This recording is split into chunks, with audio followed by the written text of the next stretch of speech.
Good morning. Welcome to the online gathering of the Unitarian Universalist Church of Little Rock.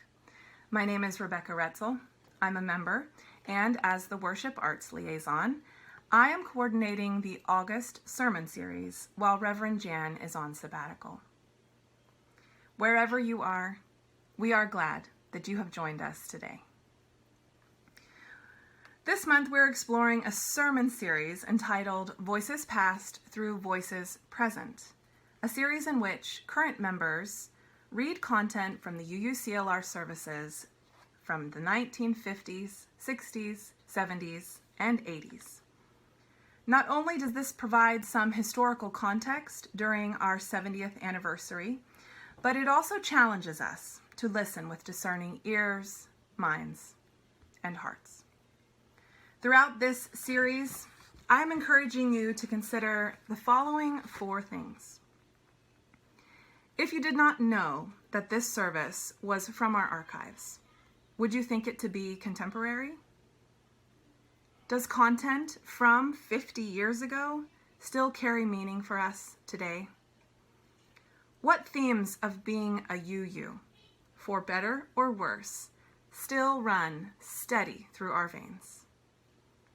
Reflect upon how far we've come and how far we have yet to go. Given the nature of these learning journeys into the past, we try to present content exactly as it was written. However, please note that we did edit one word from today's sermon. The word Negro was used, and it started its decline in use popularity just around this time in the mid to late 60s.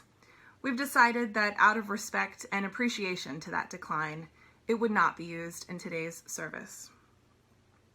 The content of today is pulled mostly from 1967, but includes selections from throughout the years of Reverend Campbell's time at UUCLR. He was with us from 1967 to 1975. One of the documents found in the archive was Reverend Campbell's ministerial candidate sheet from when he was leaving UUCLR to serve a church in Michigan. A standardized form which requested a whole lot of information, including things such as his height and weight, the state of his eyesight, he is nearsighted, by the way, and the number of wives he's had. In this particular wife section, someone, at an unknown point in time, used a pencil to cross through all the mentions of the word wife or wives and wrote in spouse above it. I like to think that was the work of Reverend Campbell, our progressive liberal leader, making notes to submit to the Ministerial Fellowship Committee, or perhaps those markings were from his wife or the church secretary. Either way, they are the pencil marks of progress. So, who is this Fred fellow? Well, we found an essay entitled Getting to Know Reverend Fred Campbell by Reverend Fred Campbell, and I decided that would be a pretty good place to start. Bits and pieces of this man.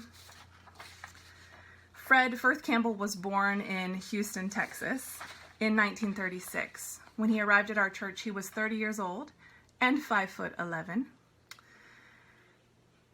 He attended Earlham College and the University of Boulder.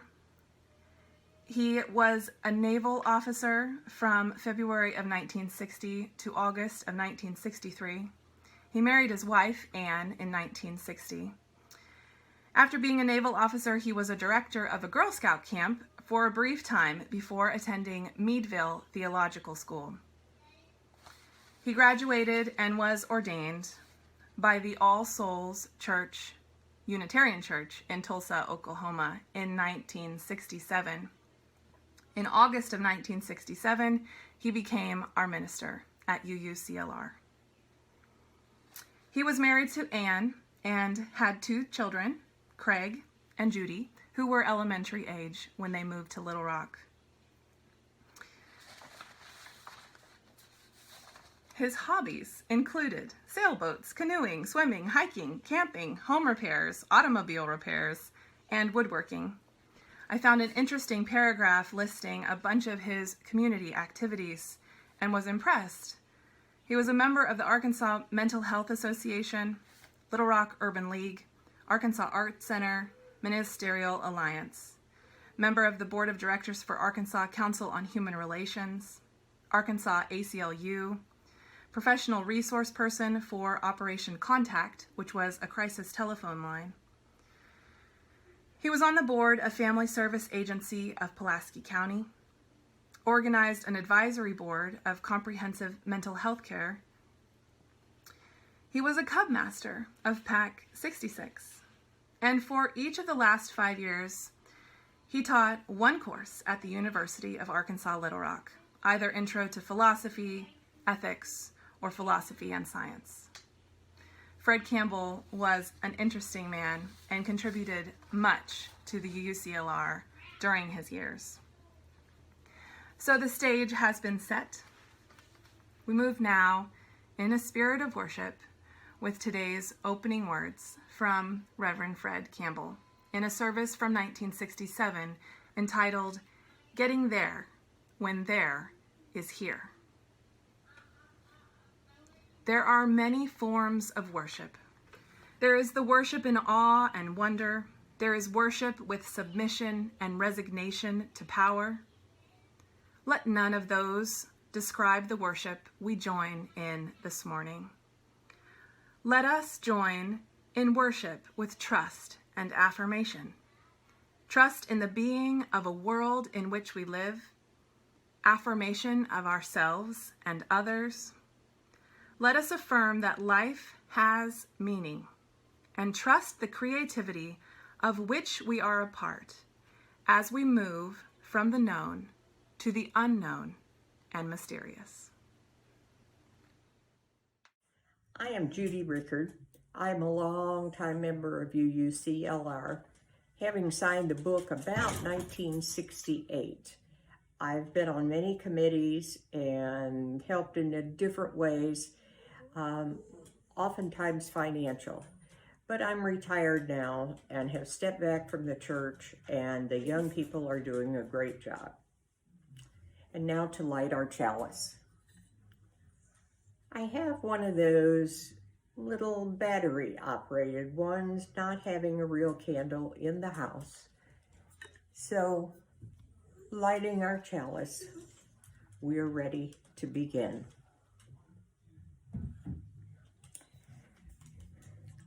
The reading today is Parables by Franz Kafka. I gave orders for my horse to be brought around from the stables. The servant did not understand me. I myself went to the stable, saddled my horse, and mounted.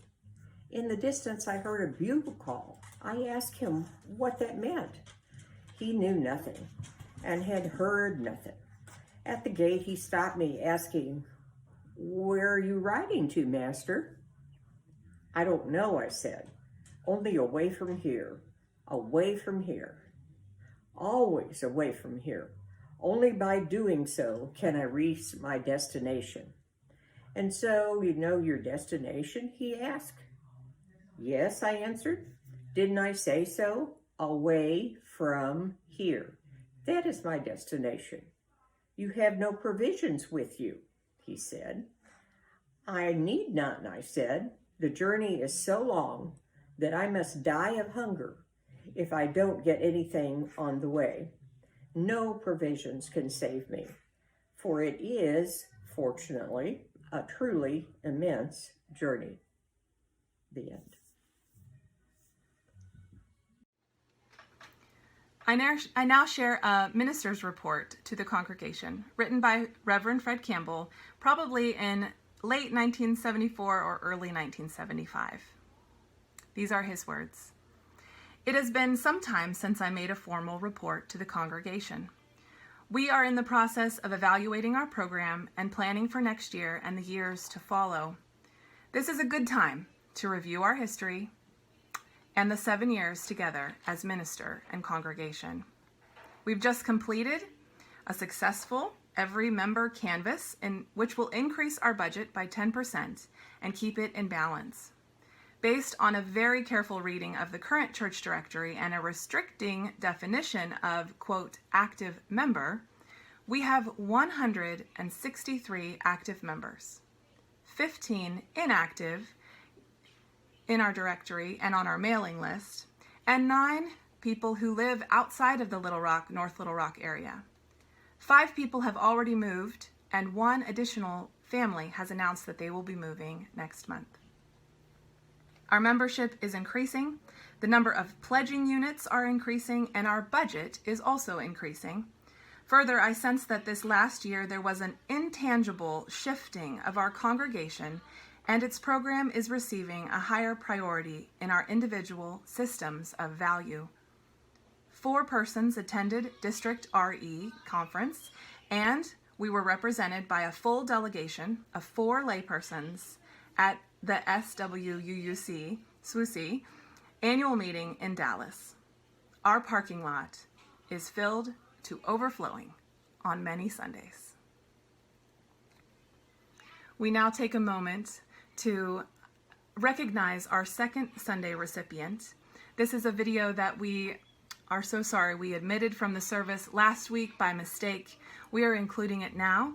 You still have time to support our second Sunday cause, Family Promise of Pulaski County. Hi, I'm Cynthia Ramey, Director of Family Promise of Pulaski County. Our organization was formerly known as the Interfaith Hospitality Network of Little Rock. We were formed in 2004, and we are an affiliate of the National Family Promise Program that's based out of Summit, New Jersey. Family Promise programs, over 200 strong across the country, are in place to help families with children who are contending with homelessness by providing shelter, case management, transportation, rental assistance, and a myriad of other services to help families get back on their feet and not to revisit homelessness again. Just like many affiliates across the country, Family Promise of Pulaski County has modified a lot of our programs and services. And as the COVID-19 pandemic hit this year, we have further taken steps to modify our services and provide more services to those in need. Some of the services that we have implemented since the pandemic has been the implementation of standalone hand washing stations that we have dispersed in 5 areas throughout the county. This helps people who don't have access to soap and water, especially at the beginning of the pandemic when most restaurants were closed and a large number of people were still frequently seen on the streets and did not have the ability to practice good hand hygiene. And of course, we know that one of the things the CDC has recommended was constant hand washing. So we've answered that call. We've distributed personal protection equipment in the form of face masks. We provide liquid hand soap, and we've also provided hand sanitizer and gloves to those that are in need. We've revamped our shelter, and right now we are sheltering families in a hotel. It can be very costly, but we want to make sure that families are able to shelter in place if that happens again, and to make sure that they have a roof over their heads. Our volunteers are mobilized, and they're remaining true to providing food for our families in the forms of breakfast, lunch, and dinner. We're providing rental assistance to keep people from being evicted from their homes, as well as utility assistance. We have a lot of great ideas that we hope to implement in the future. We'd like to change our hotel shelter model to a different model that's more cost efficient, and it's better fitted for our families, and that's for Family Promise to rent out a certain number of apartment complexes or apartment units and to house our families there. We will continue providing case management to families so that they can move from being in the shelter into their own homes within 90 days. We're still providing transportation via the Rock Region Metro. We provide guests as well as others that are in need with free monthly bus passes. And we hope to eventually implement a locker service for those who are predominantly street bound or residing on the streets so that they have a safe place to put their personal belongings and to receive mail. I thank you so much for listening to me as I talk about what our program is currently doing. Thank you so much. I appreciate you.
Hi, everybody. I'm Sarah Goldberg. I've been with the church for almost 6 years now, and I'm absolutely loving it. I am doing a reading today by Khalil Gibran. It's a meditation. We were fluttering, wandering, longing creatures 1,000 years before the sea and the wind and the forest gave us words. Now, how can we express the ancient of days in us with only the sounds of our yesterdays? We measure time according to the movement of countless suns, and they measure time by little machines in their little pockets. Now tell me, how could we ever meet at the same place in the same time? My house says to me, "Do not leave me, for here dwells your past." And the road says to me, "Come and follow me, for I am your future." And I say to both my house and the road, I have no past, nor have I a future. If I stay here, there is a going in my staying. And if I go, there is a staying in my going. Only love and death will change all things. Hi, I'm Cass Rifkin. I serve and am being served by this congregation as the co-chair of the Capital Campaign with John McNee, the Capital Campaign treasurer, member of the building committee, UU the vote, and growth and membership planning team. Today, I am so honored to be able to read to you Nonviolence Succeeds, a sermon delivered on May 5th, 1968 in Little Rock, Arkansas by Fred F. Campbell. Nonviolent revolution succeeds when it causes a confrontation of good and evil, when truth and hypocrisy confront each other, when the humanity of man confronts the brutal animal in man. Nonviolence means a total lack of physical violence, which directly threatens bodily injury. But nonviolence will fail if there's not a stark confrontation in the realms of the social and psychological. It is in these realms that man finds and expands meaning and value. It is in the social and psychological dimensions of his life that man is most creative or most destructive to himself. It is here that nonviolence seeks to bring radical confrontation. It is here that nonviolence has succeeded and can continue to succeed. Nonviolence recognizes and accepts that human life rests upon a biophysical foundation. Without this foundation, all else ceases to exist. Nonviolence functions within a society in which there is a minimum reverence for human life. If this basic respect for human life does not exist, nonviolent reform is pointless and only a means of committing suicide. Nonviolent resistance for the Jews in Nazi Germany was futilely absurd. Nonviolence in the context of mass murders, campaigns of violent terror, or in society where to dissent is to be executed, is unrealistic and worse than absolute absurdity. Nonviolence is an appropriate tactic to revolutionize our society. However, some people are saying that nonviolence has failed. They say this because a person of color is not equal in our society, and this stark reality grows more apparent each day. The problems to be resolved become more complex and massive as time proceeds. Our awareness of the Vietnam War is forcing divided loyalties, priority decisions, and diversions of limited resources of men, money, and concern. These people say nonviolence has failed because it was in 1954, on May 17th, that the U.S. Supreme Court signaled the beginning of the Civil Rights Revolution. And that now, years later, the education people of color receive is still appallingly inferior to that received by the whites. The job opportunities open to black men are still proportionally fewer and have less monetary recompense and less potential for advancement than jobs of whites. Black housing is a disgrace. It is so poor in some cases that white farmers would not allow their stock to be sheltered in buildings as run down and poorly constructed. In large sections of our nation, people of color still are not registered to vote because they rightly fear reprisals. Another complete generation of black children has grown to maturity with a distorted sense of personal worth and dignity. All of this is true and cannot be denied, but to see only what has not been accomplished is to see only a small fraction of reality. It is to see only the utopia of man's dreams and to realize how far short we fall. It is to follow the vulgar romanticists of the present who label our society sick, sicker than any other. They wish to drop out and wallow in self-pity, to be lost and out of touch with reality, and to have an excuse, an alibi for not making a commitment to their future and the future of mankind. I say unto you that nonviolence is succeeding. It has not achieved all the goals the civil rights movement started years ago, but it has made progress. It is still making progress. Nonviolence will fail only when the men using it lose their vision and the will to make that vision a reality. It will fail when men no longer protest against injustice, inequality, and bigotry. In our nation, people still have a vision of a brighter future. They have the hope that we can achieve it in our lifetime, and they have the will to take steps down the road towards that better future. The civil rights movement, using nonviolence, has brought about the passage of the Civil Rights Bills of 1957, 1960, 1964, 1965, and 1968. It has totally integrated our armed services. In 1955, the Interstate Commerce Commission banned segregation in interstate commerce. The struggle to achieve full political participation for Black people has been joined. The struggle to force rich whites to provide truly equal education for all Black and white children is continuing. Racial and economic discrimination in all areas is being questioned and, in most cases, challenged. Nonviolence succeeds when it brings a confrontation of good and evil. Without a confrontation, nonviolence fails. If a demonstration does not cause a confrontation, it'll be forgotten. Easter Sunday, there was a demonstration in Little Rock.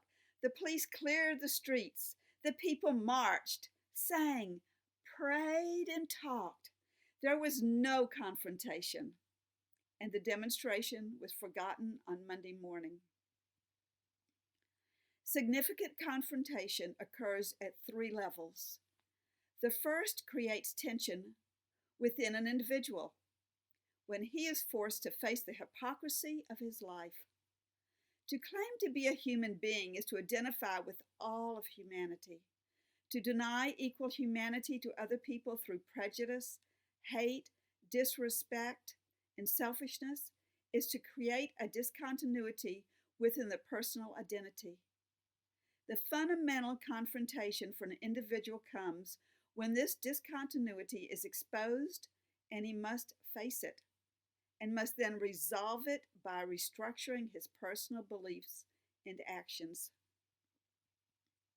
The second level of confrontation comes when groups of people must face the reality of an unconformity between their lives and that of the stated ideals and values of their religion and society. Christianity preaches brotherhood and love for neighbors. It says clearly that our neighbors include men of all races, creeds, and nationalities. We strive towards a society in which all members will have comparable opportunities to develop their innate potentials fully. Behavior which systematically discriminates a group of people who will have superficial common characteristics contradicts these ideals and makes hypocrites of people so acting. Nonviolence succeeds when it makes the contradiction blatantly obvious, even to the person caught in the middle of it. The third level of confrontation is between 2 groups of people who act with internal consistency, but who oppose each other on basic issues. For nonviolence to be an appropriate means of creative confrontation in this situation, there must be an underlying set of values or loyalties which transcend the difference between the groups. This underlying set of values must include a basic respect for human life and thereby preclude total annihilation of either group. The surrounding context of the confrontation must be able to support both sides for an undetermined amount of time, which is long enough to allow adjustment within the transcendence context of values. The time period and events of the confrontation must produce mutual respect and creative change for both groups. This implies a confrontation at the first level within all individuals involved. Each individual must adjust his identity to the new reality created by the confrontation. Nonviolence is subtle and complex because it uses force within the intangible realms of the psychosocial, in which only men participate. Its end results can be dramatic and far more creative than violent conflict. Our society is engaged in a revolutionary restructuring of its internal relationships. The revolution is reforming our lives, our city, and our nation. The revolution will proceed to a conclusion. Whether creative or destructive, that remains to be seen. The means to the end are still open to choice.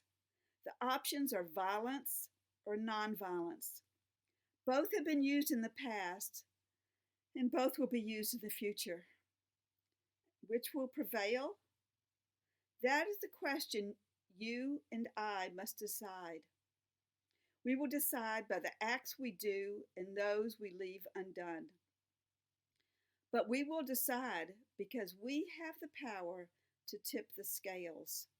The questions is towards which side, violence or nonviolence, will we tip them. But what can I do? First, you can look at the city around you, all of it. Get out of the beautiful West Side. Take a drive. Go east from University along 17th Street. Drive east to about 28th or 29th Street, and then out Roosevelt Road to Horace Mann High School. Look at the industry that crowds it now. Then drive north of the airport and out to Rogers. Then wind down to College Station. Get off the main road. Look at poverty. Now drive back through the Fifth Ward, back to wealth, luxury, and comfort. Why do this, you ask? Do it because it will begin your self-confrontation. Be honest with yourself, because this is your own self you are confronting. Cut through all the self-righteousness of hard work, the rationalizations of birth, parental concern, the right religion, and so on and on. You got the brakes and you used them. They never had a chance, because the society which gave you and I all the brakes systemically and with malice aforethought had denied the poor, the black, and chance. If we are honest, we must admit that we did not create the society that we were born into. But we are responsible for the society our children are born into. We either accept it without change or we modify it by successive confrontations. Let us assume that we have resolved to use nonviolence to reform and redeem our society so that it will fulfill our common ideals. What can we do? We can no longer remain silent when a bigot speaks. We must confront him with his own hypocrisy and inhumanity. When hate and disrespect are voiced against black men, we must not leave them unopposed. When men act out of irrational fear, we must raise reality to be seen and understood. We must call teachers, newspapers, and authorities to account when they remain passive to injustice, slander, and segregation. We must be willing to pay black and white the same wage and must respect people of color enough to help him overcome the deprivation society has handed him. We must be willing to pay taxes not just to feed and clothe the poor, but to help them feed and clothe themselves with jobs they can take pride in. We must give of our time, skills, and knowledge to confront ourselves, our friends, and our society with the injustice, hypocrisy, and humanity of our present society. We must use our personal energies, economic power, and social influences to bring continuous creative confrontation between the ideals we all profess and the actualities we all practice. We must do this within the context of a universal commitment to an ordered society which is based on respect for every individual's dignity as a human being. Nonviolence will continue to succeed only if we act now, only if we confront ourselves today, demanding radical honesty of ourselves, and only if tomorrow we confront those around us and demand the same radical honesty and humanity of them all. And so be it. Swing low, sweet chariot, coming for to carry me home. Swing low, sweet chariot, coming for to carry me home. I looked over Jordan.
As we reach the close of our service, I share a letter written on March 28, 1975, from Fred Campbell.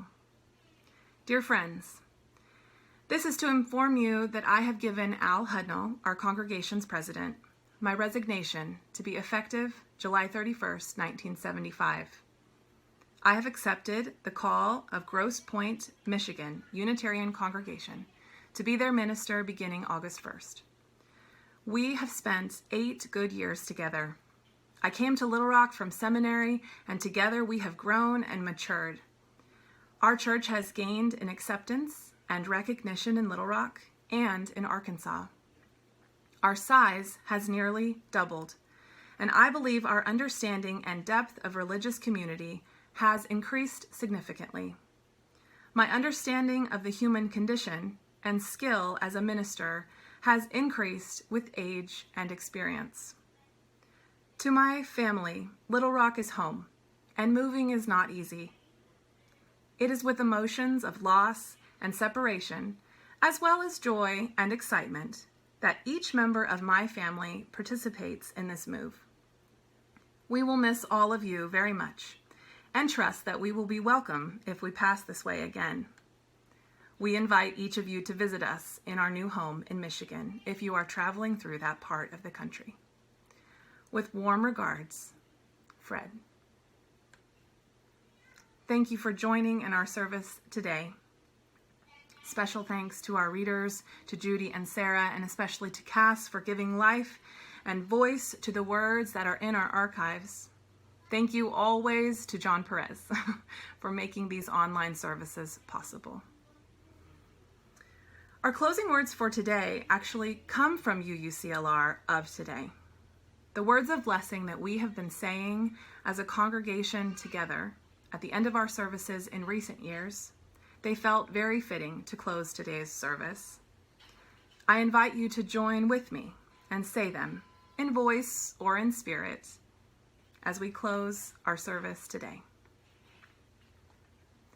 Go out into the world in peace. Have courage. Hold on to what is good. Return to no person evil for evil. Strengthen the faint-hearted. Support the weak. Help the suffering. Honor all beings. As always, stay safe, stay strong, stay connected, and we will see you next week in the 1970s.